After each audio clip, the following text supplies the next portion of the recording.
ராமானுஜதயா பாத்திரம் ஞான வைராக்கியபூஷணம் ஸ்ரீமத்வேங்கடநாதாரியம் வந்தே வேதாந்ததேசிகம் யோ நித்யமச்யுதபதாம்புஜயுக்மருக்ம வியாமோஹதஸ்ததிதராணி த்ரிணாய மேனே அஸ்மத்குரோர்பகவதோஸ்ய தயைகசிந்தோः ராமானுஜஸ்ய சரணௌ சரணம் பிரபத்யே வைகுண்டநாத விஜயாசன பூமிபால தேவேஷ பங்கஜ விலோச்சன சோரநாட்யான் நிக்ஷேப வித்தமகராயத கர்ணபாஷான்னநாதம் நமாமி வகுலாபரணேன சார்த்தம் உண்ணும் சோரோ பருகுநீர் தின்னும் வெற்றிலையுமெல்லாம் கண்ணன் எம்பெருமான் என்னென்னே கண்கள் நீர் மல்கி மண்ணினுள் அவன் சீர்வலம் மிக்க அவனூர் வினவி தின்னமென் இளமான் புகும்பூர் திருக்கோளூரே. 108 திவதேச வைபவங்கள்ல பாண்டிய நாட்டு திருப்பதிகளில் ஆழ்வார் நவதருப்பதிகளில் ஒன்றான திருக்கோளூர்னு சொல்லக்கூடியதான திவதேசத்தை அனுபவிக்கப் போகிறோம். சுவாமி மதுரகவி ஆழ்வாருடைய அவதாரத்தினாலே ஜெகத் பிரசித்தியான ஊர் இந்த ஊர். நவதிருப்பதிகளிலே 7வது திருப்பதியாக இருக்கக்கூடியது திருக்கோளூர் அப்படின்னு நம்மாழ்வார் இந்த திவதேசத்தை மங்களதாசனம் பண்ணியிருக்கிறார். பேச்சு வழக்கில் திருக்களூர் அப்படின்னு சொல்றா. அந்த ஊர் பக்கம்லாம் கொஞ்சம் வேகமா பேசக்கூடியதான வழக்கம். அதனாலே திருக்கோளூர் அப்படின்ற ஊரை கொஞ்சம் வேகமா சொல்றச்சா திருக்களூர் அப்படின்னு வந்துடுத்து. வைத்தமாநிதி பெருமாள் அப்படின்னு பெருமாளுடையதான ஆச்சரியமான திருநாமம். வேறு எந்த க்ஷேத்திரத்திலும் பெருமாளுக்கு இப்படி ஒரு அத்தியாச்சரியமான அத்தியுதமான உன்னதமான திருநாமம் கிடையாது. மனுஷன் எத்தனைதான் கஷ்டப்பட்டு சம்பாதித்து கோடிகள்ல நிதி வச்சுட்டு இருந்தாலும் பெருமாளாட்டமா ஒரு நிதியை சேமிச்சு வச்சுக்கிறதுன்றது ரொம்ப சிலருக்கே மட்டும் வாய்க்கிறது. யாரெல்லாம் சரணாகதி பண்ணி அந்த எம்பெருமானுடையதான திருவடியை பெரும் நிதியாக வைத்துக் கொண்டிருக்கிறார்களோ அவர்களுக்குத்தான் எம்பெருமானுடையதான மோட்ச லோகம் கிடைக்கிறது. அதனாலே லௌகீகமா சம்பாதிக்கிற எந்த ஒரு சொத்தும் எந்த ஒரு நிதியும் எந்த ஒரு பெரும் செல்வமும் கூட பெருமாளுக்கு ஈடாகாதுன்னு சொல்லக்கூடிய சேவையை இந்த ஊர்ல சேவிக்கலாம். அது ஸ்தல புராணத்தை பார்க்கறச்ச தெரியும். இந்த ஊருக்கு திருக்கோளூர் அப்படின்னு ஏன் பெயர் வந்தது அப்படின்னு பார்த்தோமானால், குபேரன் தன்னுடைய நவநிதிகள்னு சொல்லக்கூடிய 9 செல்வங்களை தொலைச்சுட்டான். அந்த செல்வங்கள் எல்லாம் தப்பான யாரான ஒருத்தன் தங்களை கை கொள்ள போகிறான் அப்படின்னு பயந்துண்டு இந்த கஷேத்திரத்துக்கு வந்து இங்க இருக்கிற பெருமாளிடத்திலே தஞ்சம் புகுந்து ஒளிந்து கொண்டன.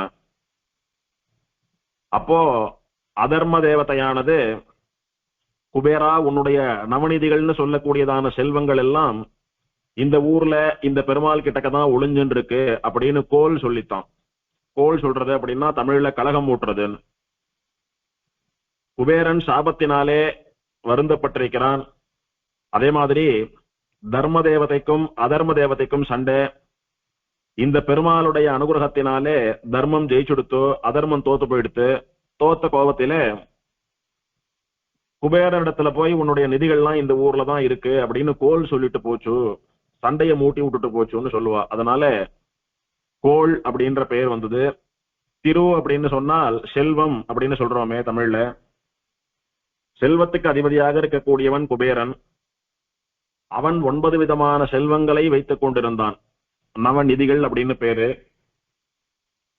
அதெல்லாம் செல்வத்தினுடையதான அதிபதிகளாக, செல்வத்தினுடைய சின்னங்களாக இருக்கக்கூடியவை. அந்த 9 நிதிகளும் யாருக்கிட்ட இருக்கோ அவன் தான் பெரிய பணக்காரனா இருப்பான். மற்ற பணக்காரெல்லாம் அவனுக்கு கீழே தான். அதனாலே இங்க திரு அப்படின்னா அந்த செல்வம் அப்படின்னு அர்த்தம். செல்வம் இங்கேதான் இருக்கிறது, அதாவது நவநிதின்னு சொல்லக்கூடியதான செல்வம் இங்கேதான் இருக்கிறது அப்படின்னு குபேரனுக்கு அதர்ம தேவதை கோல் சொல்லிய ஊரானபடியினாலே திரு கோள் ஊர், செல்வம் இங்கே இருக்கிறது என்று கோள் மூட்டப்பட்ட ஊர் திருக்கோளூர் அப்படின்னு இந்த ஊருக்கு பேர் காரணம். குரு பரம்பரைகள்ல சுவாமி மதுரகவி ஆழ்வாரை வர்ணிக்கிற போது தென் திசைக்கு திலகமான திருக்கோளூரிலே அவதாரம் பண்ணினவர் அப்படின்னு வர்ணிக்கிறது உண்டு. தென் திசைக்கு திலகம் அப்படின்னா நம்முடைய பாரத தேசத்திலே வட திசைக்கு திலகமாக இருக்கக்கூடியது திருவேங்கடமலை. அதுபோல தென் திசைக்கு திலகமாக சில க்ஷேத்திரங்கள் உண்டு.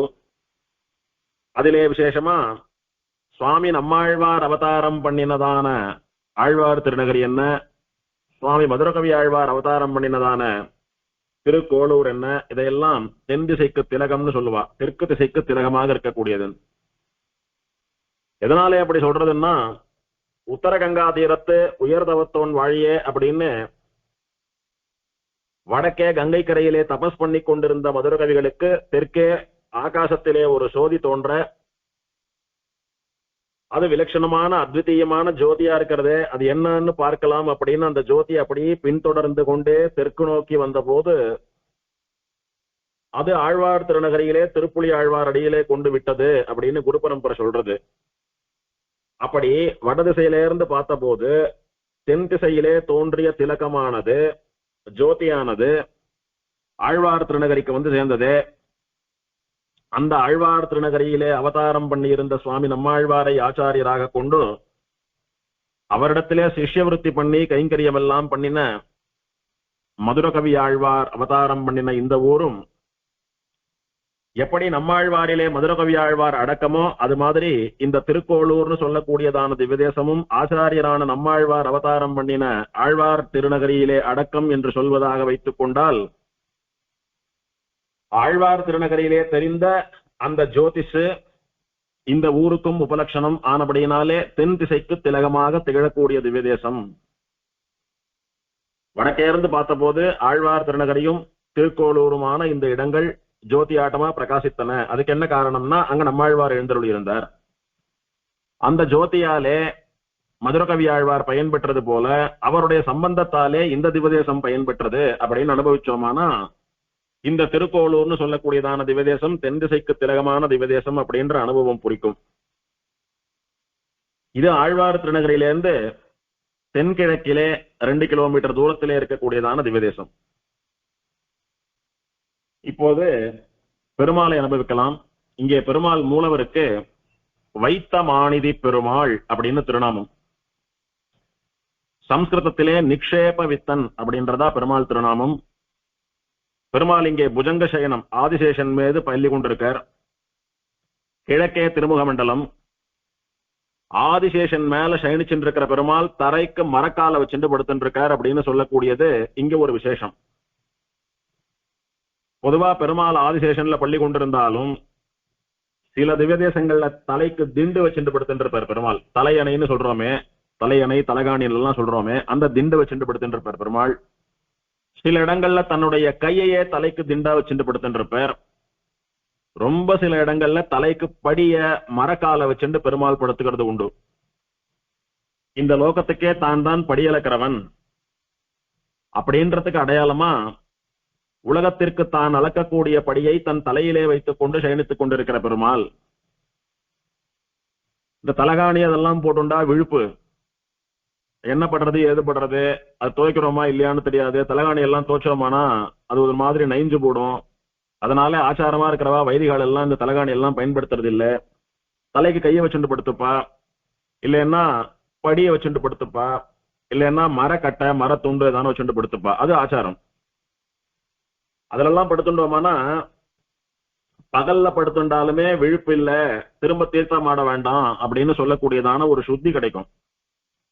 இப்போ கோவில்ல பெருமாளை தொட்டு கைங்கரியம் பண்ணக்கூடிய ஒரு அர்ச்சக சுவாமி, அவர் காத்தால எழுந்து தீர்த்தாமாடி ஆச்சார அனுஷ்டானத்தோட பெருமாளுக்கு போய் எல்லாம் பண்ணிவிட்டார். மத்தியானம் ஆத்துக்கு வந்து சாப்பிட்டார். பின்னால சீக்கிரம் எழுந்து கோவிலுக்கு போனதுனால கொஞ்சம் உடம்பு வசதியா இருக்கும். மத்தியானம் ஒரு 2 மணி நேரம் 3 மணி நேரம் படுத்துண்டா தேவலாமா இருக்கும். அவர் மெத்தையிலேயோ தலகாணிலேயோ படுத்துட்டாரானா அது விழுப்பு. திரும்பவும் தலைக்கு தீர்த்தாமாடி அப்புறம் தான் பெருமாளை தொடணும் போய். அதுக்கு பதிலா தலையிலே ஒரு விரிப்பை தலையில விரிச்சு படுத்துட்டு ஒரு உத்திரியமோ அல்லது ஒரு வேஷ்டியோ தலையில விரிச்சு படுத்துட்டு தலைக்கு ஒரு மரக்கட்டையோ ஒரு படியோ வச்சுட்டு படுத்துட்டாரானா அது விழுப்பில்லை. எழுந்து கைகாலம் மிண்டு ஆச்சமனம் பண்ணிட்டு மூஞ்சலம் மிண்டு நெத்திக்கிட்டு கூட போலாம், தப்பில்லை. அந்த மாதிரி ஆச்சாரமான வஸ்து பெரியவா ஆச்சாரிய புருஷா வைதிகால்லாம் தலைக்கு படிய மரக்கட்டையை வச்சு படுத்துக்கிறது தான் இன்னைக்கும் வழக்கம். அந்த மாதிரி பெருமாள் ஆச்சரியமா இங்கே மரக்கால் வச்சுட்டு படுத்துட்டு இருக்கார். மரக்கால் அப்படின்னு சொல்லக்கூடியது படியை காட்டிலும் ரொம்ப பெருசு. கிட்டத்தட்ட 12 படிகள் சேர்ந்தது ஒரு மரக்கால் அப்படின்னு சொல்லுவா. அந்த மாதிரி பெரிய படி நம்ம ஆத்துல வச்சுருக்கிற படி மாதிரி 12 மடங்கு பெரிய படிய பெருமாள் அப்படி தலைக்கு வச்சுட்டு படுத்துட்டு இருக்கிறதா இந்த விதேசத்துல சேவை சாதிக்கிறார். இந்த பெருமாள் அத்தியாச்சரியமாக பெரிய திருமேனி உடைய பெருமாள். இவராட்டமா நன்னா அகலமான திருமேனியோட நீளமான திருமேனியோட சேவை சாதிக்கிற சைன பெருமாள் ரொம்ப குறவு. ஒரு ஆதனூர் பெருமாளோ ஒரு திரு இந்தலூர் பரிமள ரங்கனோ அந்த மாதிரி சில பெருமாள்கள் தான் இத்தனை அவசரமாவும் இத்தனை அகலமா பெரிய திருமேனியோடு கூட சேவை சாதிக்கக்கூடிய பெருமாள்கள். அதுல இவரும் ஒருத்தர். இங்கே பெருமாள் தன்னுடைய வலது திருக்கையை குபேரனுக்கு அனுகிரகம் பண்ணுவது போல வைத்துக் கொண்டு சயனித்துக் கொண்டிருக்கிறார். இடது திருக்கையாலே பிரம்மாவுக்கு பிரணவோபதேசம் பண்ணுவது போல பெருமாள் இங்கே சயனித்துக் கொண்டிருக்கிறார். பெருமாள் அப்படியே கழுத்துக்கு கீழே படிய வச்சுட்டு இருக்கிறது நன்னா சேவையாகும். சேவிச்சோமானா நன்னா கழுத்து சுழுக்கெல்லாம் பிடிச்சுன்னு எடுத்து அதெல்லாம் போனோம் அப்படின்னா படிய தலைக்கு வச்சுக்காம கழுத்துக்கு வச்சுட்டு படுப்பா. அந்த மாதிரி பெருமாள் கழுத்தும் தலையும் சேருகிற இடத்திலே அந்த படியை மரக்காலை வைத்து சயனித்துக் கொண்டிருப்பது நன்னா சேவையாகும்.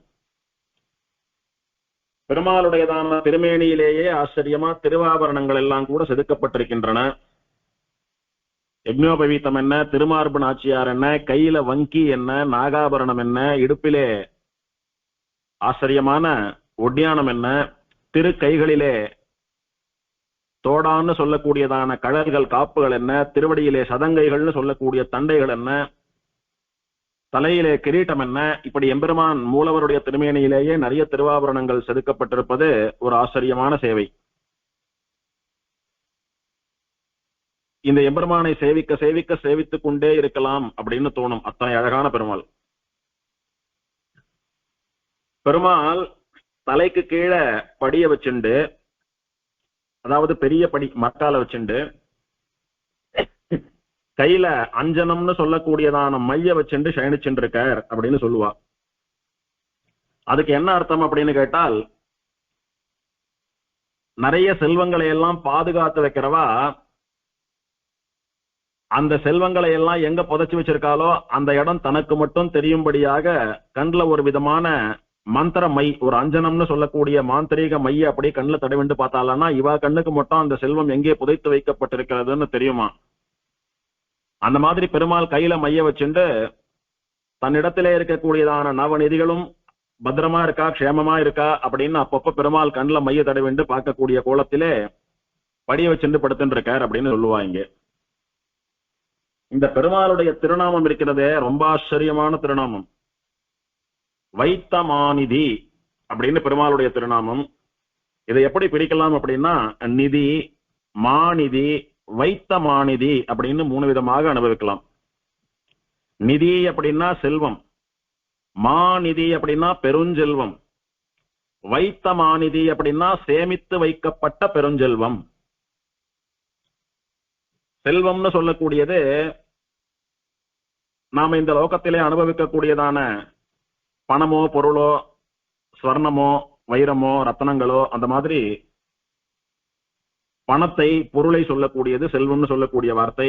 ஆனா அந்த செல்வம் எல்லாம் கூட நாம வாழ்கிற வரைக்கும் தான் நமக்கு பயன் தருமே ஒழிய வாழ்க்கைக்கு பிறகு சல்லிக்கும் பிரயோஜனம் கிடையாது. ஆனால் எது நிரந்தரமான செல்வம், எது நிலையான செல்வம் அப்படின்னா பெருமாளும் பிராட்டியும் தான் நிரந்தரமான நிலையான செல்வம். பெருமாள் பிராட்டின்னு சொல்லக்கூடியதான செல்வம் இவ்வுலக வாழ்க்கைக்கும் நமக்கு அனுகிரகம் பண்ணும், இந்த வாழ்க்கைக்கு பிறகான மோட்சத்துக்கும் நமக்கு அனுகிரகம் பண்ணும். இக பலன்கள்னு சொல்லக்கூடியதான ஐகிக பலன்கள், இந்த உலகத்திலே வாழும்போது என்னென்ன தேவையோ அதெல்லாம் கூட பெருமாள் பிராட்டி அனுகிரகம் பண்றா. சகல புவன பிரார்த்தனா காமதேனுகு, யார் யாருக்கு என்னென்ன வேணுமோ பிரார்த்திச்சுண்டா தரக்கூடிய காமதேனுவாக தாயார் இருக்கா, பெருமாள் இருக்கார் அப்படின்னு சுவாமி சாதிக்கிறார். அதே மாதிரி இந்த சரீரத்தை விட்டுட்டோ இந்த ஆத்மா பயணிக்கிறச்ச அத்த ஒரு நரகத்துக்கோ இல்ல சொர்க்கத்துக்கோ கொண்டு தள்ளாம அல்லது திரும்ப இன்னொரு கருவிலே நம்மை பிறக்க செய்யாமல் தனக்கு சமானமான ஆனந்தத்தை தருவதற்காக தன் திருவடிகளிலே மோட்சத்திலே சேர்த்துக் கொள்ளக்கூடியவனும் எம்பெருமான் தான். அதனால நாம உழைச்சு சம்பாதிக்கிற செல்வம் எல்லாம் இவ்வுலகத்திற்கு தேவையான செல்வங்கள், இவ்வுலகத்திற்கு மட்டுமே பயன்படக்கூடிய செல்வங்கள்.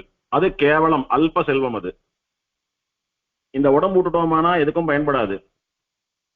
ஆனா சுவாமி, இந்த லோகத்துல வாழறதுக்கு பணம் தேவைப்படுறது, பணம் இல்லாம ஒண்ணும் பண்ண முடியலையே. ஆமாம், பணம் தேவைதான், ஆனா பணமே தேவையில்லை.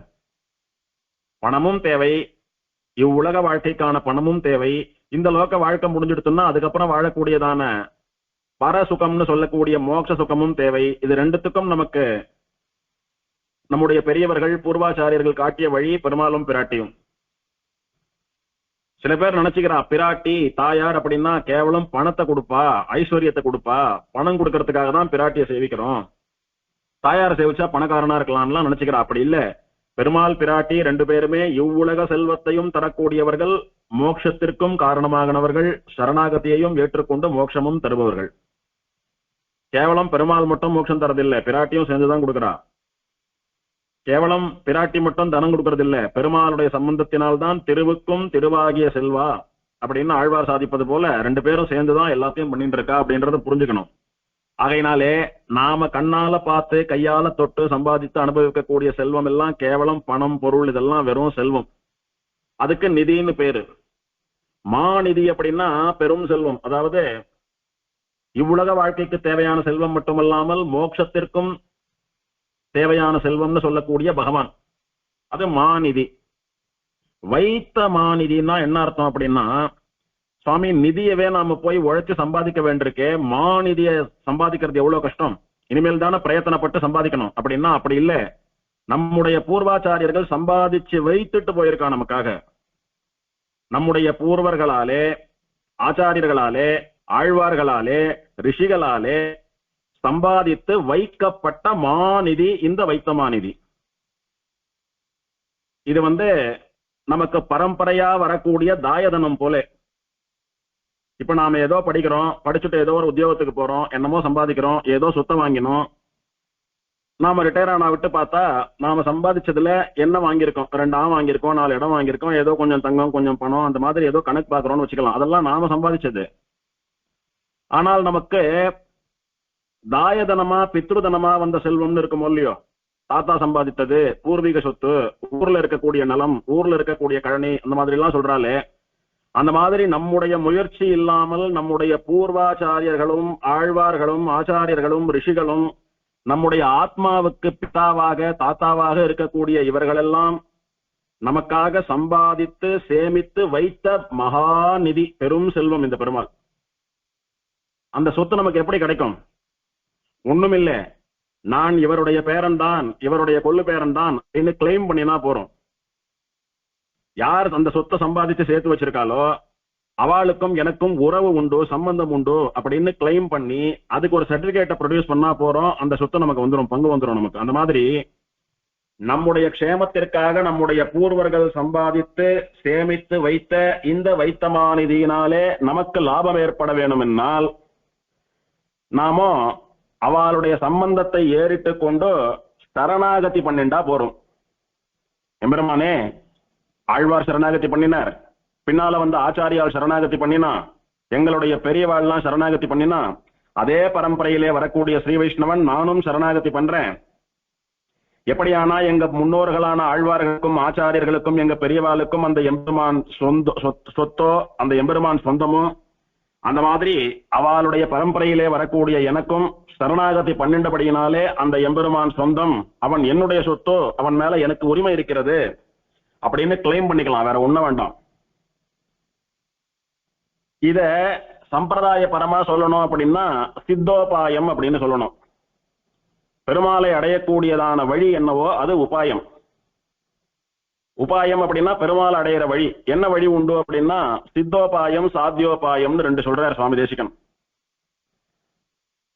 சாத்திய உபாயம் அப்படின்னா ஒண்ணு பக்தி யோகம் பண்றது அல்ல சரணாகதி பண்றது, ரெண்டுத்துல ஏதான ஒண்ணு பண்ணா பெருமாள் மோட்சம் கொடுக்கிறார் அப்படின்னு சொல்லக்கூடிய உபாயங்கள் சாத்திய உபாயங்கள். சித்தோபாயம் அப்படின்னா இனிமேல் சாதிக்கப்பட வேண்டியதே இல்லை, ஏற்கனவே சித்தமா இருக்கு. நல்ல பசி, ஆத்துக்கு தீர்த்தாமாடிட்டு தலிகை பண்ணி சாப்பிடணும்.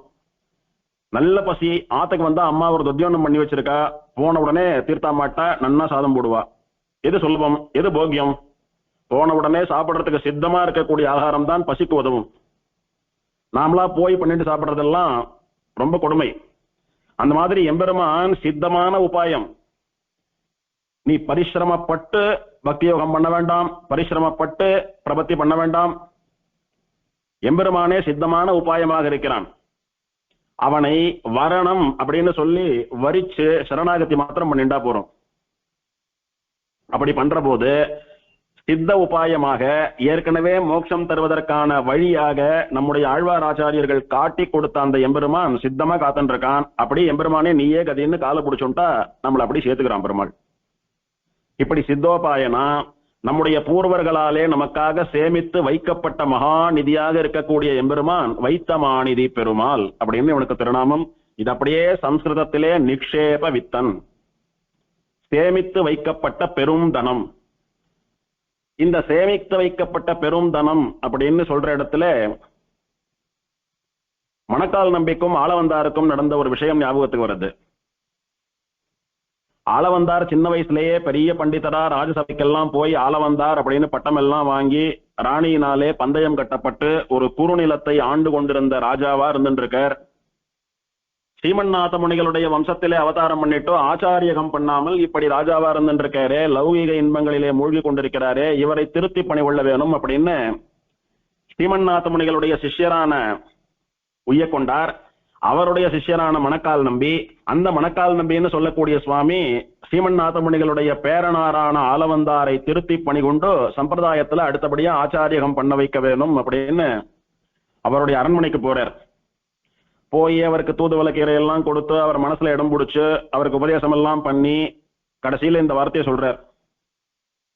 நீர் இங்க என்ன பண்ணிட்டு இருக்கீர் அப்படின்னா, நான் இங்க இருக்கிற நிதிகளை எல்லாம் ஆண்டுண்டு ராஜ்யம் பண்ணிட்டு இருக்கேன், இதெல்லாம் ஆள வேண்டியது ராஜாவினுடைய கடமையாச்சே, அதான் நான் பண்ணிட்டு இருக்கேன். நீர் என்ன நிஜமாவே ராஜாவா? உம்முடைய பாண்டித்யத்துக்கு மகிழ்ந்து அவ இந்த குறுநிலத்தை உமக்கு பரிசா கொடுத்தா அதை ஆண்டு இருக்கீர். இப்படி யாரோ கொடுத்த ஒரு நிதியை ஆள்றதுக்கே இத்தனை அக்கறை காட்டுறீரே, இத்தனை சின்சியரா ஆண்டு இருக்கீரே, உமக்காக உம்முடைய பூர்வர்கள் உங்க தாத்தா சேர்த்து வைத்த ஒரு பெரிய நிதி இருக்கிறது, அதை ஆள வேண்டிய பொறுப்பு உமக்கு இருக்கிறது, என்னோட வந்தால் அந்த நிதியை காட்டுகிறேன் அப்படின்னார். சரி சுவாமி இப்பவே வரேன்னு சொல்லவே ஸ்ரீரங்கத்துல படுத்துட்டு இருக்கிற பெரிய பெருமாள் ஸ்ரீரங்கநாதனை காட்டி, இதுவே உம்முடைய பூர்வர்கள் உம்முடைய முன்னோர்கள் உமக்காக சேமித்து வைத்த நிதி, பெரும் நிதி, மகாநிதி அப்படின்னு காட்டினார். என்னைக்கு மணக்கால் நம்பி காட்டி கொடுக்க ஆளவந்தார் பெரிய பெருமாளை அவருடைய கண்களை சேவித்தாரோ அன்னைக்கே ராஜ்ய பாரத்தை எல்லாம் துறந்து தன்னுடைய செல்வத்தை எல்லாம் துறந்து பரம பாகவதரா பிரபன்னரா பெரிய பெருமாள் திருவடிகளிலே சரணாகதி பண்ணி நம்முடைய சம்பிரதாயத்திற்கு பெரிய முதலியார்னு சொல்லக்கூடிய ஆச்சாரியானாம் அக்ரணீகி யாமுனேயா அப்படின்னு பெரிய ஆச்சாரியனாக கொண்டாடப்பட்டார். இப்படி ஆளவந்தாருக்கு மட்டுமல்ல, நம் எல்லோருக்கும் நம்முடைய முன்னோர்களான ஆழ்வார் ஆச்சாரியர்களாலே சேமித்து வைக்கப்பட்ட பெரும் செல்வம் திவதேசத்து எம்பெருமான்கள். நாம போய் பண்ண வேண்டிய ஒரே காரியம், அடியேன் இந்த ஆழ்வாருடைய வம்சத்திலே வந்தவன், அடியேன் இந்த ஆச்சாரியனுடைய வம்சத்திலே வந்தவன், அடியேன் அவள்லாம் பண்ணது போல தேவரீரை சரணாகதி பண்றேன், அவளுடைய சொத்தான தேவரீர் எனக்கும் அனுபவிக்கக்கூடிய போக்கியமாக அமைய வேணும்னு பெருமாளை பிரார்த்திச்சா போறோம், வேற ஒண்ணும் பண்ண வேண்டாம். ஆழ்வாருடைய வம்சத்துல வருதுன்னா என்ன? சுவாமி நம்மாழ்வாரை பிரபன்ன ஜன சந்தான கூட்டஸ்தர்னு சொல்றோம், சரணாகதி பண்ணிக்கிற ஜனங்களுக்கு எல்லாம் குல முன்னோர்னு சொல்றோம். இப்ப நாம எல்லாமும் சரணாகதி பண்ணிட்டு இருக்கிறவா தானே, அப்ப நமக்கெல்லாம் குல முன்னோரா கூட்டஸ்தரா இருக்கக்கூடியவர் நம்மாழ்வார். அதனால நாம எல்லாரும் நம்மாழ்வார் பரம்பரையிலே வந்தவா. தந்தையன நின்ன தனித்திருமால் தாளில் தலை வைத்தோம் ஷடகோபன் அருளினாலே. ஆழ்வாருடைய வம்சத்துல வர்றது அப்படின்னா அவருடைய திருமேனி சம்பந்தத்தினால வரணும்னு அவசியம் இல்லை. இங்கே எது குலம் அப்படின்னா, பெரியாழ்வார் சாதிப்பது போல பண்டை குலத்தை தவிர்ந்து தொண்ட குலத்தில் உள்ளீர் அப்படின்னு எல்லாம் சொல்றது போல தொண்ட குலம், எம்பெருமானுக்கு கைங்கரியம் பண்ணக்கூடிய குலம், ஸ்ரீ வைஷ்ணவ குலம், பாகவத குலம், பிரபன்ன குலம், சரணாகத குலம். பிரபன்ன ஜனங்கள் நாம எல்லாம் சரணாகதி பண்ணவா, சரீரத்தை மறந்துட்டோ ஆத்மாவை சிந்தனம் பண்ணக்கூடியவா. நம்ம ஆத்மாவுக்கு க்ஷேமம்னு சொல்லக்கூடியதான மோட்சம் கிடைக்கிறதுக்காக பிரபத்தின்னு சொல்லக்கூடிய உபாயத்தை அலர்மேல் மங்கை தாயாரிடத்திலும் திருவேங்கடமுடையானிடத்திலும் அனுஷ்டித்து மோட்சமும் போய் காட்டி நமக்கும் அந்த உபாயத்தை காட்டி கொடுத்த சுவாமி நம்மாழ்வாருடைய வம்ச பரம்பரையிலே வரவா நாமெல்லாம்.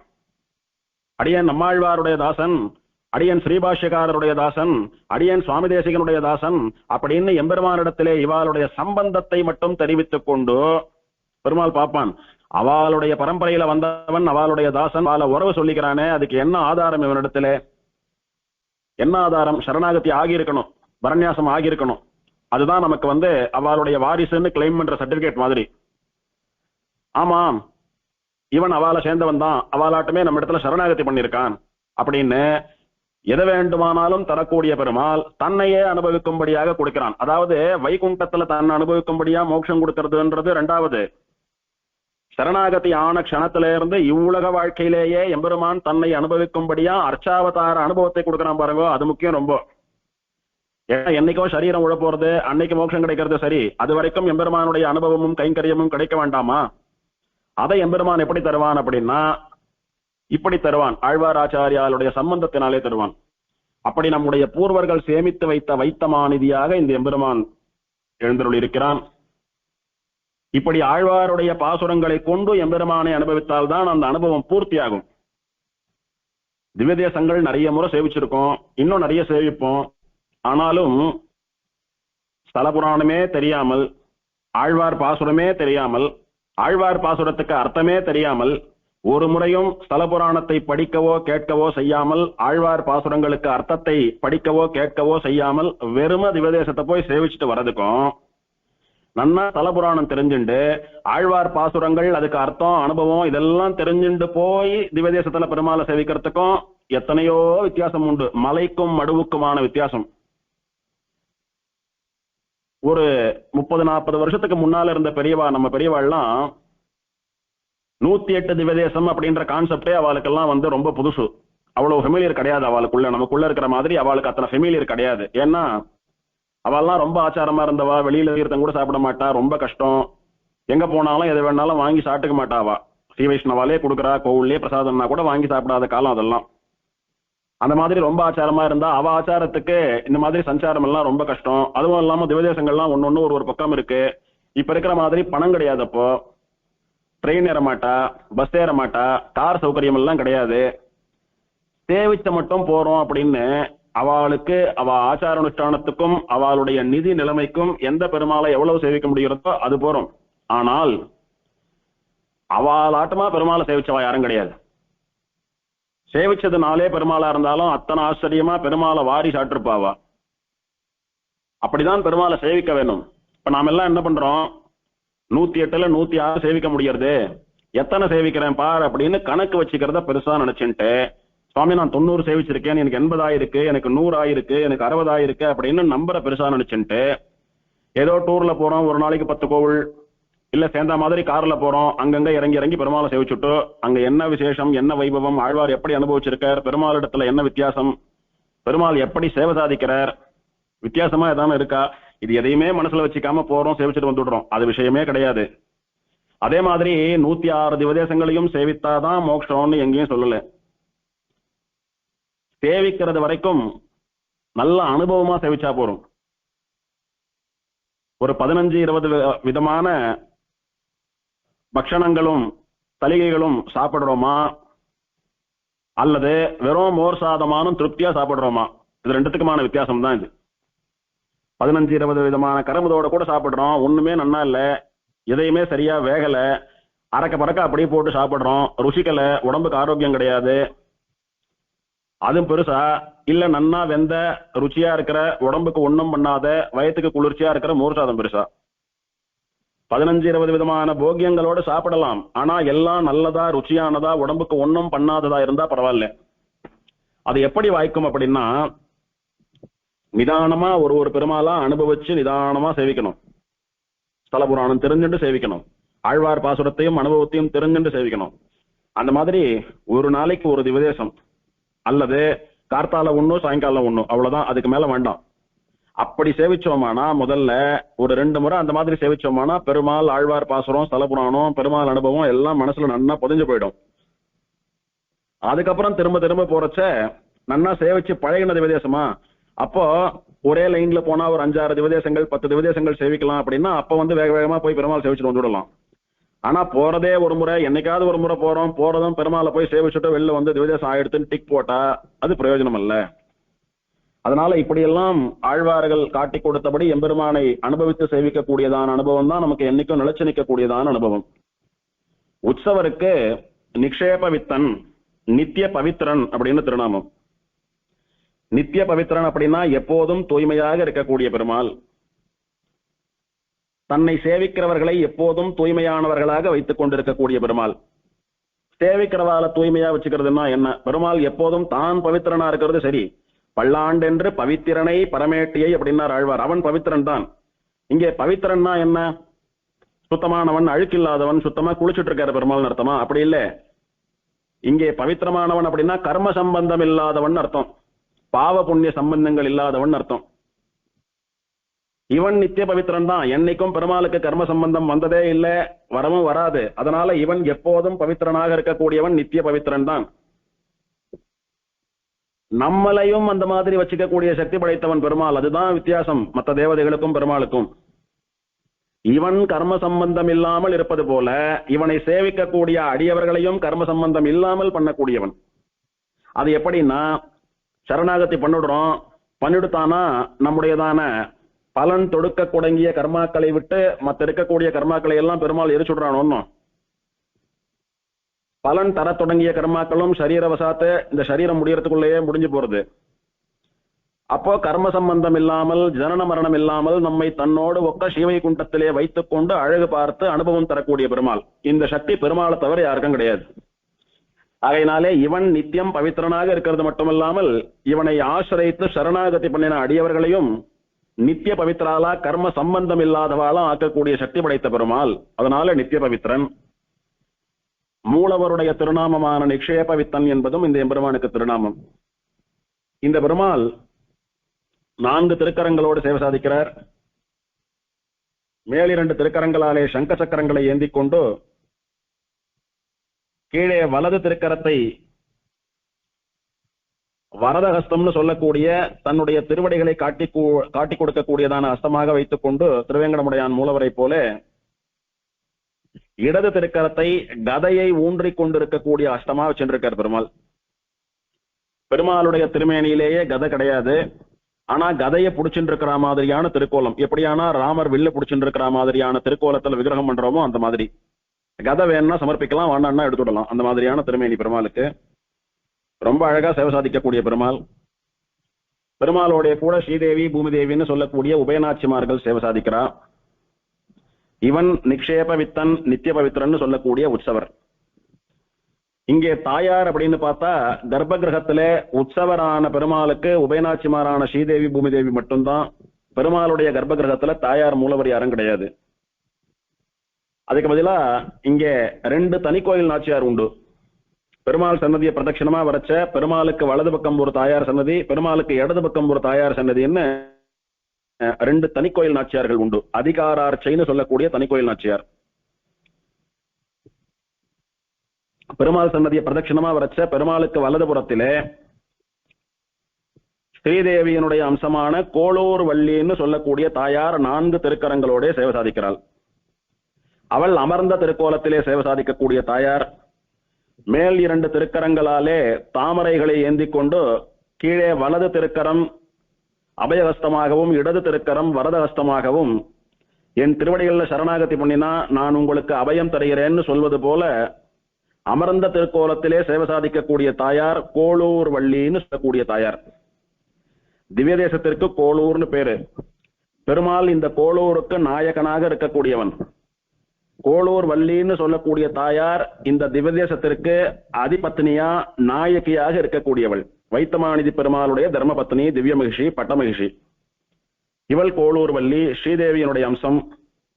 அப்படி இந்த தாயாரை சேவிச்சுட்டு பிரதட்சணமா வந்தோமானா பெருமாளுக்கு இடதுபுறத்திலே ஒரு தனி கோயில்ல எழுந்தருளி இருக்கக்கூடியவள் பூமிதேவியினுடைய அம்சமான குமுதவல்லி நாச்சியார்னு சொல்லக்கூடிய தாயார்.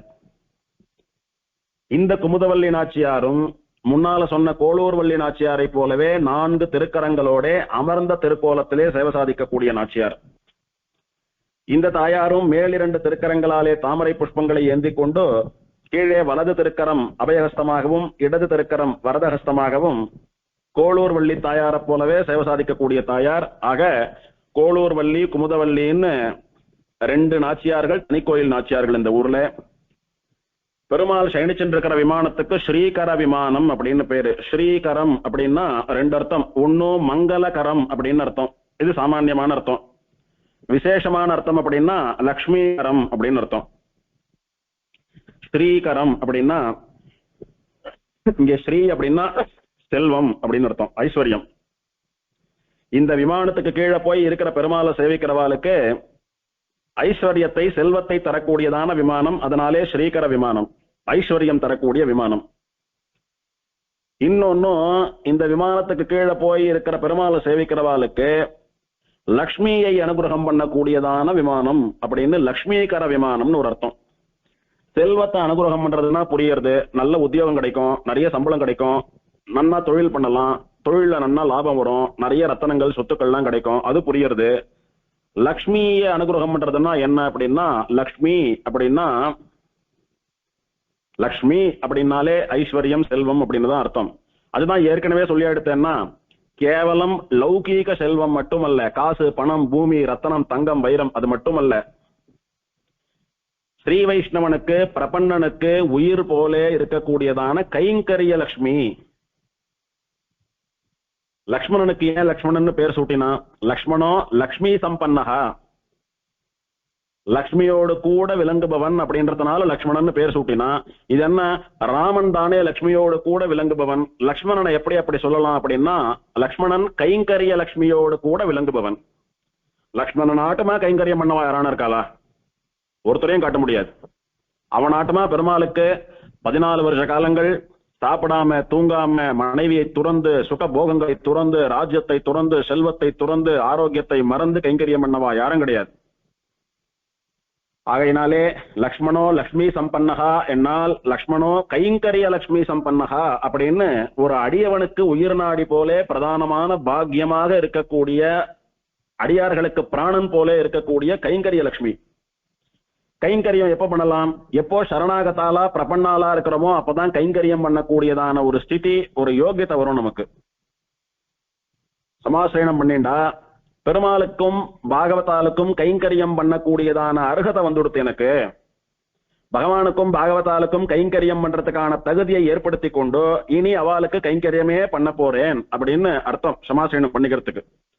அந்த மாதிரி சரணாகதி பண்ணிண்டாலும் அதுதான் அர்த்தம். எம்பெருமானை சேர்ந்தவன், அவனுக்கும் பாகவதாலுக்கும் அடிமை என்று தன்னை அறிவித்துக் கொள்வது லோகத்தாருக்கு. அப்படி இருக்கக்கூடியவன் கைங்கரிய லட்சுமியை பிரதானமா பெற்று வாங்கிக்கணுமோ இல்லையோ? சுவாமி, நிறைய பேருக்கு சமாசிரயணம் ஆயிடுறது, நிறைய பேருக்கு பரநியாசமும் ஆயிடுறது. ஆனா அதுக்கப்புறம் எப்படி வாழணுமோ அப்படி வாழறாளான்னு கேட்டா அது அவளுக்கும் பெருமாளுக்கும் தான் வெளிச்சம். எதெல்லாம் பண்ணக்கூடாது, எதெல்லாம் பண்ணணும் அப்படின்னு நிறைய இருக்கு. அதுல பிரதானமா பண்ண வேண்டியது அப்படின்னா கைங்கரியம், பகவத் கைங்கரியமும் பாகவத கைங்கரியமும். சுவாமி, எனக்கு என்னமோ தெரியல, என்ன அபச்சாரமோ என்ன சாபமோ தெரியல, எனக்கு பகவத் கைங்கரியமா வாய்க்கல, பாகவத கைங்கரியமா வாய்க்கல அப்படின்னா இந்த எம்பெருமானை போய் சேவித்து மனதார பிரார்த்தித்துக் கொண்டால் நிறைய கைங்கரியம் கிடைக்கும். அப்படி கைங்கரிய லட்சுமியை அனுகிரகம் பண்ணக்கூடிய விமானம் ஸ்ரீகர விமானம், கைங்கரிய லட்சுமிகர விமானம். மூணாவது லக்ஷ்மீகர விமானம் அப்படின்னா லக்ஷ்மியை தரக்கூடிய விமானம். முதல் லக்ஷ்மி இவ்வுலக செல்வம், ஐஸ்வர்யம். இரண்டாவது லக்ஷ்மி கைங்கரிய செல்வம், கைங்கரிய லட்சுமி. மூணாவது சாக்ஷாத் லக்ஷ்மி, சாக்ஷாத் பெரிய பிராட்டியாரையே நமக்கு தரக்கூடியது. அது எப்படி பெரிய பிராட்டியார தருவார் பெருமாள் அப்படின்னா, மோட்சத்திலே பெருமாளும் பிராட்டியும் ஆகிற மிதுனம், அந்த இரட்டைக்குத்தானே நாம கைங்கரியம் பண்றோம். மோட்சத்துல நமக்கு என்ன அனுபவம் கிடைக்கிறதுனா கேவலம் பெருமாள் அனுபவம் கிடைக்கிறது இல்ல, பெருமாளோடு கூட பிராட்டியனுடைய அனுபவம் கிடைக்கிறது. சரணாகதி பண்றச்சையும் பிராட்டியை முன்னிட்டு தான் பெருமாளை பண்றோம். பலன் கொடுக்கறச்சையும் பிராட்டியும் பெருமாளும் சேர்ந்துதான் கொடுக்குறா. மோட்சத்திலையும் பெருமாள் பிராட்டி 2 பேருடைய அனுபவம் சேர்ந்துதான் கிடைக்கிறது. அவளுக்கு தான் கைங்கரியம் பண்றோம். அந்த மாதிரி மோட்ச லோகத்திலே சாட்சாத் பெரிய பிராட்டியாரையே நமக்கு அனுகிரகிக்கக்கூடிய இவள் நம்முடைய தாய், நாம் இவளுடைய குழந்தைகள் அப்படின்னு அவளை அனுபவிக்கக்கூடியதான அந்த பாந்தவியம், அந்த உறவை தரக்கூடியதான விமானம். இப்படி இவ்வுலக செல்வம், கைங்கரிய செல்வம், மோட்சத்திலே தாயாரையே நமக்கு சொந்தமாக தரக்கூடிய விமானம் இந்த ஸ்ரீகர விமானம். இன்னொன்னு மங்களகர விமானம் அப்படின்னா மங்களங்களை தரக்கூடிய விமானம். நம்மிடத்திலே இருக்கக்கூடியதான தோஷங்களை எல்லாம் போக்கி, நம்மிடத்துல இருக்கக்கூடியதான பாவங்களை எல்லாம் போக்கி, நம்மிடத்துல இருக்கக்கூடியதான கலங்கலங்களை எல்லாம் போக்கி நமக்கு மங்களத்தையே அனுகிரகிக்கக்கூடிய விமானம், மங்களகரமான விமானம், அது ஸ்ரீகர விமானம். அப்படின்னு பலவிதமான அனுபவங்கள் இந்த விமானத்திற்கு. இப்படி நமக்கு எல்லாத்தையும் தரக்கூடிய ஸ்ரீகர விமானத்துக்கு கீழே பெருமாள் நமக்கென்று முன்னோர்களாலே சேமித்து வைக்கப்பட்ட பொக்கிஷமாக சயனித்துக் கொண்டிருக்கிறான். அதுதான் நம்முடைய புதையல். தீர்த்தம் தாமிரபரணி நதி ஒரு தீர்த்தம், குபேர தீர்த்தம் அப்படின்னு அந்த தீர்த்தத்துக்கு பேரு. தாமிரபரணி நதி இல்லாமல் ஒரு புஷ்கரணி உண்டு கோவில் வாசல்ல, ஒரு தடாகம் உண்டு. அந்த தடாகத்திற்கு குபேர தீர்த்தம்னு பேரு. குபேரன் சாப விமோசனம் பெற்ற க்ஷேத்திரம் இது. குபேரன் இந்த க்ஷேத்திரத்துக்கு வந்து நிறைய முறை இந்த தீர்த்தத்துல தீர்த்தாமாடி சாப விமோசனம் பெற்றான். அதனால அவன் பேர்ல குபேர தீர்த்தம்னு பேரு. குபேரனுக்கு முன்னாலே அவனுடைய செல்வங்களான நவநிதிகள் 9 நிதிகளும் இந்த க்ஷேத்திரத்துக்கு வந்து தஞ்சம் புகுந்து அந்த 9 நிதிகளும் இந்த புஷ்கரணியில தீர்த்தமாடி பெருமாளை சேவித்து அதுகளுக்கு பெருமாள் அபயம் கொடுத்தார். அதனால நிதி தீர்த்தம் அப்படின்னா அந்த தீர்த்தத்துக்கு ஒரு பேரு. மொத்தம் 2 தீர்த்தங்கள். தாமிரபரணின்னு சொல்லக்கூடியது வற்றாத ஜீவநதி, புண்ணிய நதி, அது தனி. இந்த புஷ்கரணி ஒரே புஷ்கரணி, அதுக்கே முதல்ல நிதி தீர்த்தம்னு பேரு, அப்புறம் குபேர தீர்த்தம்னு பேரு. பெருமாள் யாருக்கெல்லாம் பிரத்யட்சம் அப்படின்னா குபேரனுடைய நவநிதிகள், அந்த நவநிதி தேவதைகளுக்கும் பெருமாள் பிரத்யட்சம், குபேரனுக்கு பிரத்யட்சம், மதுரகவி ஆழ்வாருக்கு பிரத்யட்சம், தர்ம தேவதைக்கு பிரத்யட்சம். ஆகமம்னு பார்த்தால் வைகானசாக வைத்தியிலே பிரதிஷ்டை, திருவாராதனம், உற்சவங்கள்லாம் நடக்கக்கூடியதான சந்நிதி. மங்களாசாசனம்னு பார்த்தால் சுவாமி நம்மாழ்வார் மட்டும் ஒரு பதிகம் மற்றும் தனியாக ஒரு பாசுரம் அப்படின்னு மொத்தம் 12 பாசுரங்கள் பாடியிருக்கார். திருவாய்மொழியிலே ஒரு பதிகத்தினாலே 11 பாசுரங்களும், அதே திருவாய்மொழியிலே ஒரு தனிப்பாசுரமா ஒரு பாசுரமும் பாடியிருக்கார். மொத்தம் 12 பாசுரங்கள் மங்களாசாசனம். இப்போ ஸ்தல புராணத்தை அனுபவிக்கலாம். பிரம்மாண்ட புராணத்திலே வர்ணிக்கப்பட்டதான ஸ்தல புராணம்.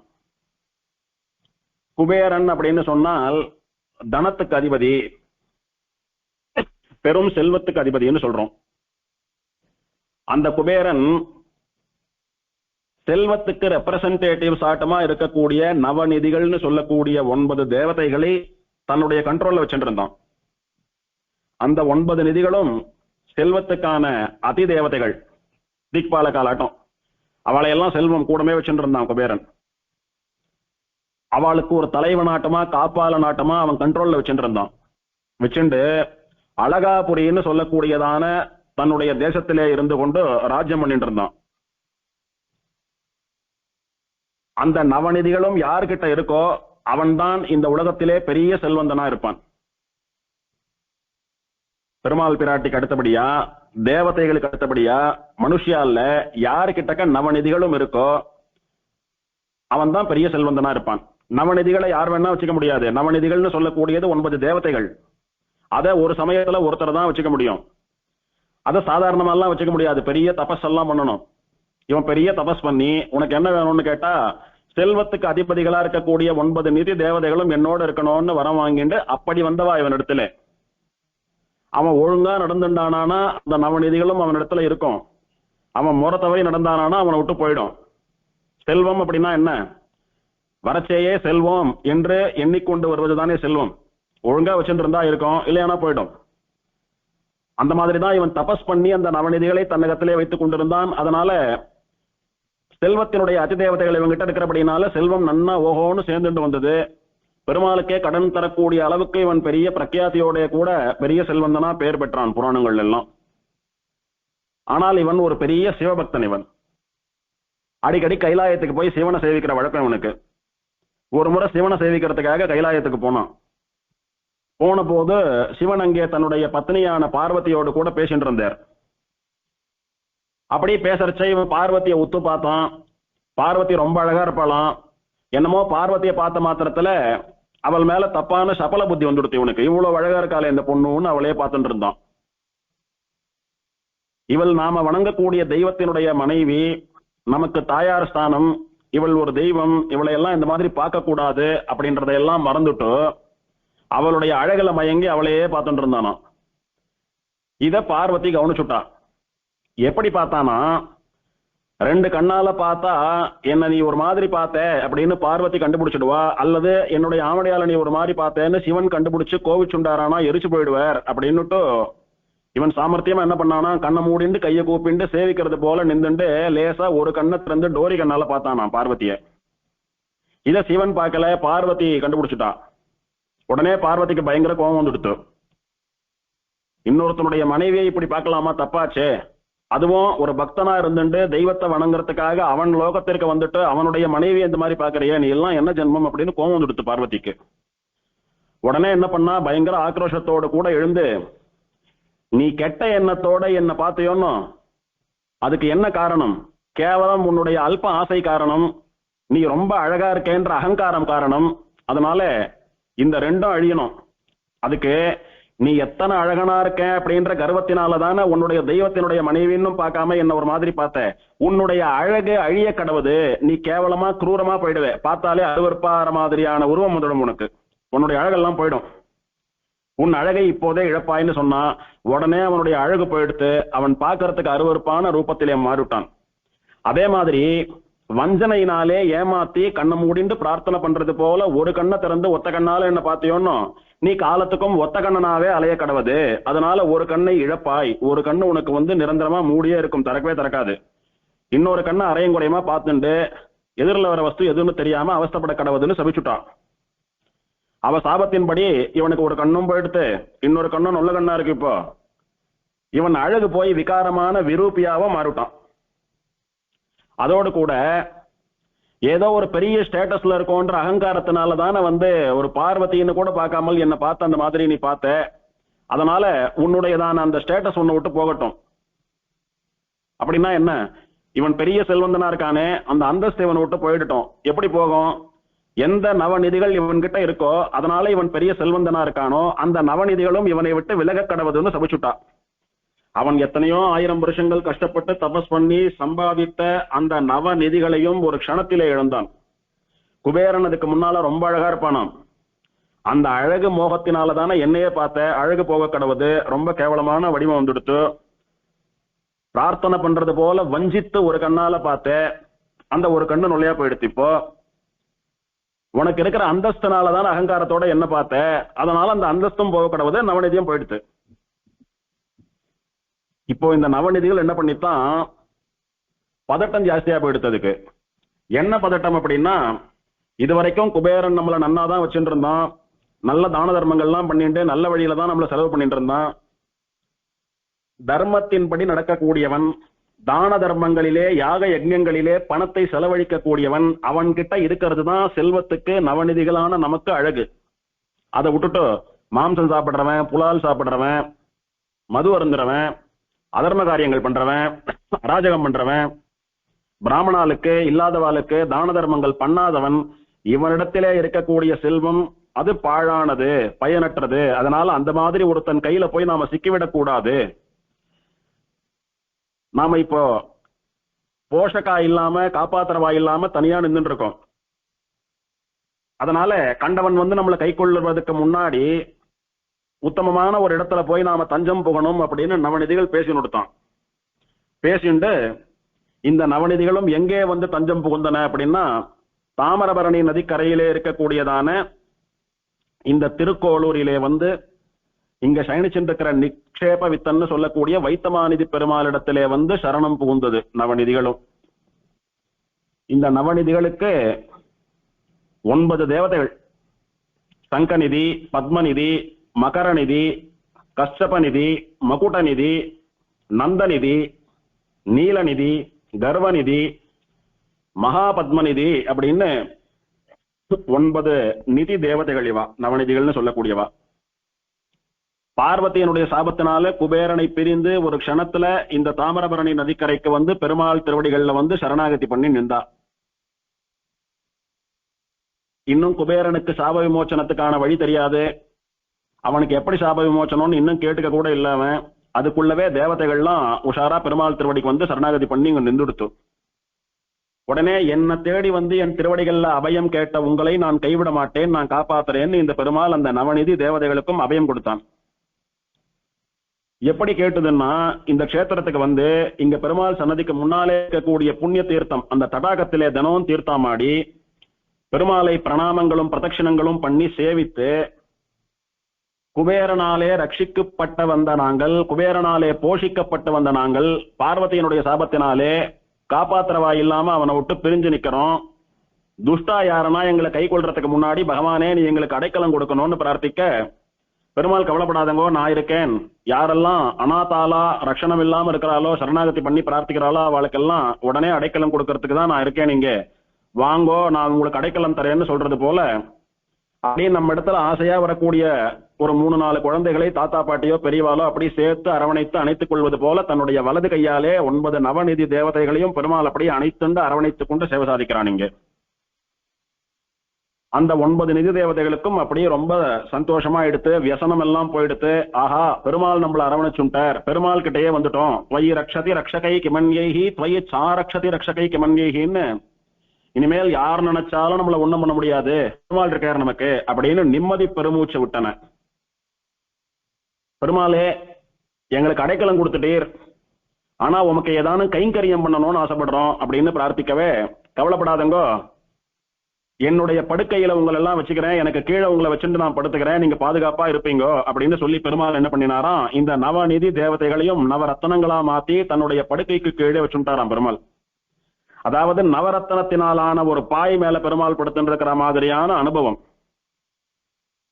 இங்கே ஆதிசேஷன் மேல பெருமாள் புஜங்க சயனமா தான் படுத்துட்டு இருக்கார். பாம்பு படுக்கை தான் இங்க பெருமாளுடைய மெத்தை. அந்த மெத்தையில நவநிதிகளையும் நவரத்தனங்களா மாத்தி வச்சு பெருமாள் படுத்துட்டு இருக்கார். படுத்துட்டு இருக்கிற பெட்டுக்கு கீழே லாக்கரை வச்சு பணத்தையும் நகையையும் வைத்து பாதுகாக்க கூடியதான அந்த கலாச்சாரம் பெருமாளிடத்துல இருந்தே வந்துடுத்து. பெருமாள் அந்த நிதி தேவதைகளுக்காக அதை காப்பாத்தினார், நாம நமக்காக காப்பாத்திக்கிறோம், அதுதான் வித்தியாசம். இப்படி நவநிதிகளையும் பெருமாள் தனக்கு கீழே வச்சுண்டு நிம்மதியா படுத்துட்டார். அதனால இப்படியும் இந்த பேர் வந்தது பெருமாளுக்கு. வைத்த மாநிதி அப்படின்னா மாநிதிகள்னு சொல்லக்கூடிய நவநிதிகளையும் தனக்கு கீழே வைத்துக் கொண்டு படுத்துக்கொண்ட பெருமாள், அதனால வைத்த மாநிதி, மாநிதியை கீழே வைத்து அதன் மேலே சயனித்துக் கொண்ட பெருமாள், அதனாலே வைத்த மாநிதி அப்படின்னு பெருமாளுக்கு திருநாமம்னு 2வது அனுபவம் பெருமாளுடைய திருநாமத்துக்கு இது. இப்படி ஆச்சரியமா நிதிகளாலே பிரார்த்திக்கப்பட்ட பெருமாள் வைத்தமாநிதியாக சேவை சாதிக்கிறான். நிதிகளாலே தீர்த்தமாடப்பட்டதான புஷ்கரிணி நிதி தீர்த்தம் அப்படின்னு வழங்கப்படுறது. இது ஒரு சரித்திரம். இன்னொரு சரித்திரம், முன்னொரு காலத்துல தர்ம தேவதைக்கும் அதர்ம தேவதைக்கும் பெரிய யுத்தம் நடந்தது.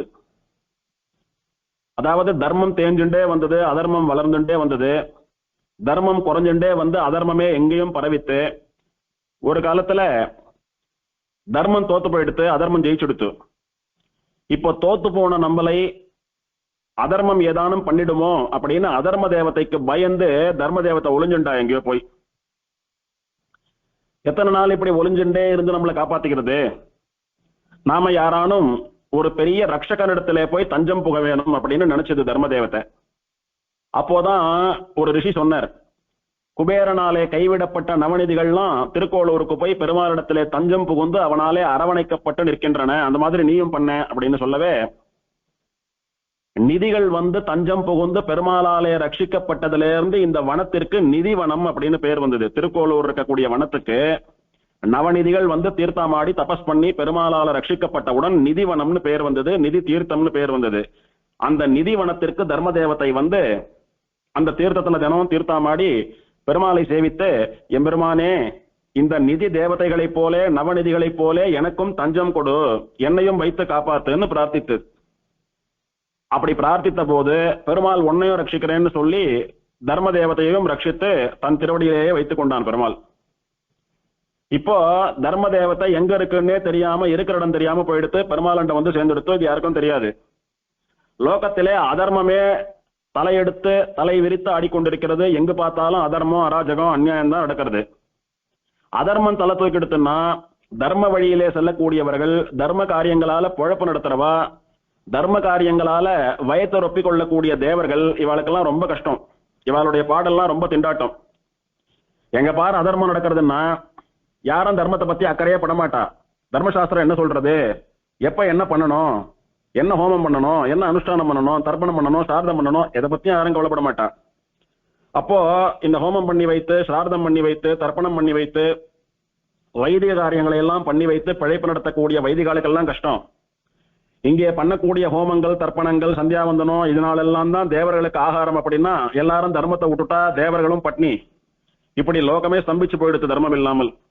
அப்போ அதர்மத்தினாலே ஏற்பட்ட இந்த தொல்லையை தாங்க முடியாத தேவர்கள் எல்லாம் தர்மம் ராஜ்யம் பண்ணினாதான் நமக்கெல்லாம் நிம்மதி.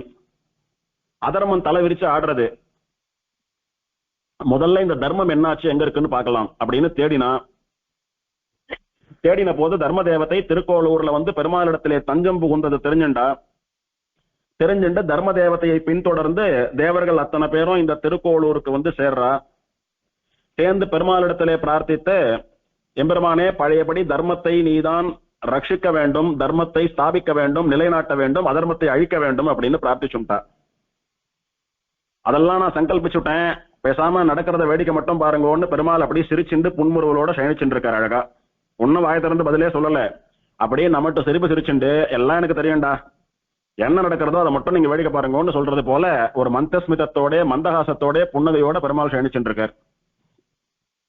இந்த தேவர்கள் பின்னாலேயே அதர்ம தேவத்தை துரத்திட்டு வந்தது. ஏன்னா, என்னடா ரொம்ப அதர்மம் பண்ற, என்னடா ரொம்ப அராஜகம் பண்றேன்னு சொல்றாளோ இல்லையோ, அப்படின்னா ரொம்ப ஆடுறேன்னு அர்த்தம். அதர்மமானது தர்மத்தை தோக்கடிச்சுடுத்து, தலைமறைவாக்க வச்சுடுத்து, தர்ம காரியங்களை, தர்ம சம்ஸ்காரங்களை எல்லாம் நிறுத்தெடுத்து, இப்போ தர்மத்தினால பிழப்பு நடத்தக்கூடிய தேவர்கள் தர்மம் இப்ப தலைமறைவானதுனால ஆகாரம் கூட இல்லாம தவிக்கிறாளே, அவளை பார்த்து சந்தோஷப்படலான்னு தேவலோகத்துக்கு போச்சு.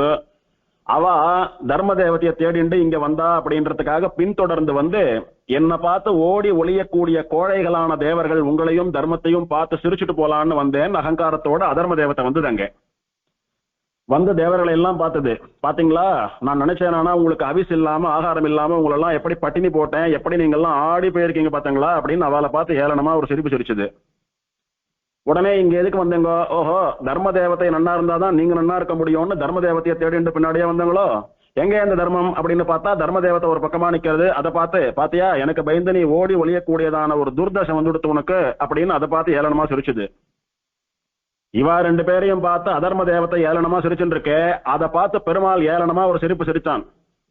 தர்மத்தை பார்த்து பெருமாள் ஆச்சரியமா கட்டாட்சம் பண்ணினான். தர்ம தேவத்தையை பார்த்து பெருமாள் அப்படி குளிர்ந்த கட்டாட்சத்தை, அவனுடைய கண்கள்ல இருக்கக்கூடிய சக்தியை எல்லாம் தர்ம தேவத்தை மேல இறக்கினான் பெருமாள். உடனே தர்ம தேவதைக்கு 1000 தேவர்களுடைய பலம் வந்தது. ஆயுதத்தை பிடிச்சது தர்ம தேவத்தை. அதர்ம தேவத்தையை ஓட ஓட விரட்டித்து அதுவும் கோவத்துல பயங்கரமா யுத்தம் பண்றது. ரெண்டுத்துக்கும் பெரிய சண்டை. இந்த தர்ம அதர்ம யுத்தத்திலே அதர்ம தேவத்தை தோத்து போயிடுத்து, தர்ம தேவத்தை ஜெயிச்சுடுத்து. நீ என்ன பண்ணின? இதுக்கு முன்னால நடந்த சண்டையில தர்மம் தோத்து போயிடுத்து, நீ ஜெயிச்சுட்டேன்னு சொல்லி தர்மத்தை இருக்கிற இடம் தெரியாம ஓட விட்டையோன்னு. அதேதான் இப்ப நடந்திருக்கு. அடுத்த நடந்த சண்டையில தர்ம தேவத்தை நீ இருக்கிற இடம் தெரியாம உன்னை ஓட விட்டுருக்கு, நீ தோத்து போயிட்ட, அதனால நீ தலைமறைவா இங்க இருந்து போயிடுன்னு பெருமாள் வான் பண்ணினார். முதல்ல தர்ம தேவதைக்கு ஏன் இந்த சக்தி இல்லைன்னா பெருமாள் ஆசிரியக்கல. இப்ப பெருமாள் ஆசிரியச்சதுனால பெருமாளுடைய அனுகிரகத்தினால அதுக்கு அந்த சக்தி வந்து கொடுத்தோம். அதனாலதான் பெருமாள் ஆசிரியிக்காம எந்த காரியமும் பண்ணக்கூடாதுன்னு சொல்றது. அந்த மாதிரி தர்ம தேவத்தை ஜெயிச்சு கொடுத்து இப்போ இந்த கோபத்துல அதர்ம தேவத்தை தேவர்களையும் தர்ம தேவதையையும் பழி வாங்கணும்னு நினைச்சிடுது. ஏன்னா பெருமாளை ஒண்ணும் பண்ண முடியாது, இவாலயானும் பழி வாங்கி மனசை தீர்த்திக்கலாம் அப்படின்னு சொல்லி அதர்ம தேவத்தை அப்படியே அலைஞ்சுட்டு இருந்தது. அப்போ அழகை இழந்து, ஒரு கண்ணை இழந்து, நவநிதிகளை இழந்து புலம்பின் இருக்கிற குபேரனை பார்த்தது. பார்த்துட்டு, என்ன குபேரா, எத்தனை அழகா எவ்வளவு பணங்கள்லாம் வச்சுண்டு எப்பேற்பட்ட சக்கரவர்த்தி ஆட்டமா இருந்து எப்படி உனக்கு இந்த நிலைமை வந்ததுன்னு கேட்டா, நடந்த விஷயத்தை எல்லாம் குபேரன் சொன்னான். அப்படியா, அந்த நவநிதி திரும்பி வந்து கொடுத்தோம்னா நீ பழையபடி ஆயிடுவியா அப்படின்னு கேட்டது. ஆமாம் அப்படின்னு சொன்னான். சரி, குபேரனிடத்துல நவநிதிகள் சேர்றதுனால நமக்கு ஒரு லாபமும் இல்லை. இருந்தாலும் கூட தர்மம், நவநிதிகள், தேவர்கள் எல்லாம் ஒரு இடத்துல இருக்கா, அவெல்லாம் ஒரு கட்சியா இருக்கா. இப்போ நம்மள தர்ம தேவத்தை தோக்கடிச்ச போது தேவர்கள்லாம் நம்மளை பார்த்து ஏளனமா இலக்காரமா சிரிச்சாலே, அப்ப இந்த நவநிதிகளும் தானே சிரிச்சுது. அந்த நவநிதிகளை எங்க இருக்குன்னு சொல்லி குபேரன் இடத்துல காட்டி கொடுத்தா பெருமாள் கிட்ட இருந்து திரும்ப குபேரன் இடத்துலயே சேர்ந்துடுமோன்னு. அதனால என்ன சிரிச்சு அவமானப்படுத்தின நவநிதிகளை பழி வாங்குறேன்னு சொல்லிட்டு இந்த அதர்ம தேவதை என்ன பண்ணிட்டு, உன்னுடைய நவநிதிகள்லாம் எங்க இருக்கு தெரியுமா, தாமிரபரணி நதிக்கரையில திருக்கோளூர்ல நிதிவனம் அப்படின்னு ஒரு பேர்ல அங்க பெருமாள் சயனிச்சுட்டு இருக்கார். அவர்கிட்ட தான் இருக்கு. அங்க போய் உனக்கு சொந்தமான செல்வத்தை நீ கவர்ந்து கொள் அப்படின்னு கோல் மூட்டெடுத்து. இப்படி திருன்னு சொல்லக்கூடிய செல்வம் நவநிதிகளும் இருக்கக்கூடிய இடத்தை அதர்ம தேவதை குபேரனுக்கு கோல் சொல்லிய ஊரானபடியினாலே திருக்கோளூர் அப்படின்னு இந்த ஊருக்கு பேர் வந்தது. அதர்ம தேவதை இந்த கஷேத்திரத்துல தர்ம தேவதையின் இடத்துல தோத்து ஓடி போனதுனால இதற்கு அதர்ம பிசுனம் அப்படின்னு ஒரு பேர் வந்தது. அதர்ம பிசுனம் அப்படின்னா அதர்மம் தோற்ற இடம் அப்படின்னு பேர் வந்தது. இது இரண்டாவது சரித்திரம். மீத உள்ள சரித்திரங்களை எல்லாம் அடுத்த உபன்யாசத்துல பார்க்கலாம். ஸ்ரீநகர்யாம் மகாபுர்யாம் தாமிரபரண்யுத்தரே தடே இந்திரிணீ மூலதாம்னே ஸ்ரீஷடகோபாய மங்கலம். சீரார்த்தூப்புள் திருவேங்கடமுடையான் திருவடிகளே சரணம்.